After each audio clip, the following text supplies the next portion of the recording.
सतगुरुदेव की जय। वीडियो को लाइक शेयर कमेंट ज़रूर करें और चैनल को सब्सक्राइब करना ना भूलें। जैसे कान बंद करके धुन सुनते हैं, धुन कि हमें धुन सुनती है और न धुन। अब नाम तो तुम जाप क्या करते हो और धुन सुनने का दावा करते हो हमने सतलोक वाली सुनगी। अब धुन क्या चीज़ है और मंत्र क्या चीज़ है। जैसे एक ढोल होता, ढोलक, ढोलक के बजाने का एक विशेष डंडा सा होते हैं, छोटे छोटे डंड की ही, और उनको ही लगाने से बजाने से उसकी वही आवाज़ निकलती है जो ढोल की होनी चाहिए। और उस ढोलक के उन विशेष डंडियों की बजाय अगर जूते निकाल के मारने लग जाओगे उनकी भी आवाज़ आवेगी, लेकिन वो विशेष डंडी वाली नहीं आवेगी। वो सुर में सुर नहीं मिला सकती उस बाजे उन औरों के साथ, तो वो व्यर्थ है, उसको भगा दिया जाएगा। क्या बकवास कर रहा है तू, तेरा सुर में सुर नहीं मिल रहा। तो जो ये नाम जाप करते हैं काल के, धुन सुनते हैं इसमें, तो वो ढोल का जूते वाली आवाज़ सुन रही है उनको। वो आवाज़ भी ना सुन जो वास्तविक सुननी चाहिए। तो इस सत्य नाम के जाप से जो आपको यहाँ धुन सुनेगी, लेकिन इस धुन को सुनकर हम करेंगे क्या। हमने तो वहाँ जाना जहाँ से धुन आ रही है, ये धुन न चाटेंगे हम, कोई बात है।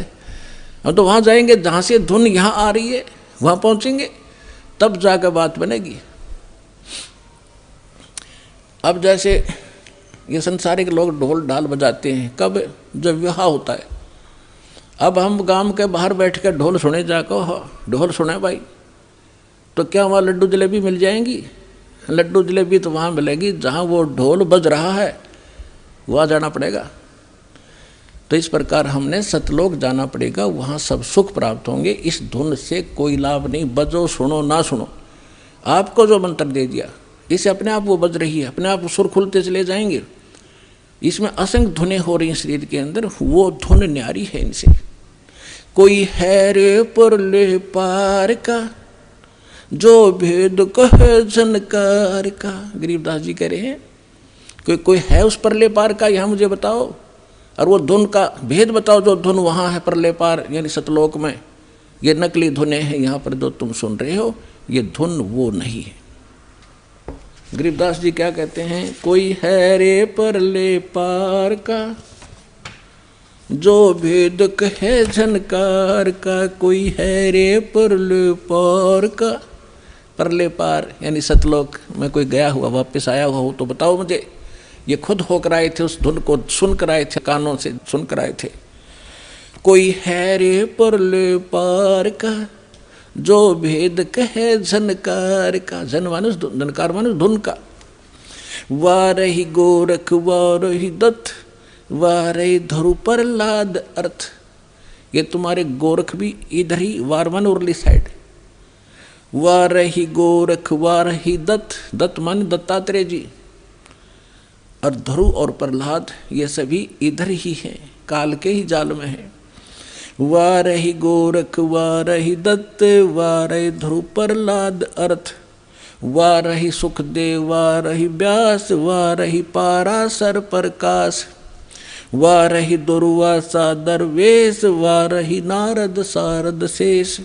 वारही भर्तरी गोपी चंद वारही सनक सनंदन बंद। वारही ब्रह्मा वारही इंद्र वारही संस कला गोविंद। वारही शिव शंकर जो संभ वारही धर्मराय अर्भ आरंभ। वारही धर्मराय धर धीर परम धाम पहुँचे हे कबीर। रग यजुषाम अथर वेद परम धाम नीलय हा भेद। अलल पंख अगाध भेव जैसे कुंजी सुरती से। वार पार थे हाना था गरीबदास निर्गुण निगाह। अब क्या बताते हैं आदरणीय गरीबदास साहिब जी, परमात्मा से परिचित होकर सतलोक में वो धुन सुनकर वापस आए, तो वो कह रहे हैं कोई है रे परले पार का जो भेद कहे उस धनकार का। वार ही गोरख, वार ही माने उरले तरफ, वार ही गोरख वार ही दत्तात्रेय और वार ही ध्रुव प्रहलाद।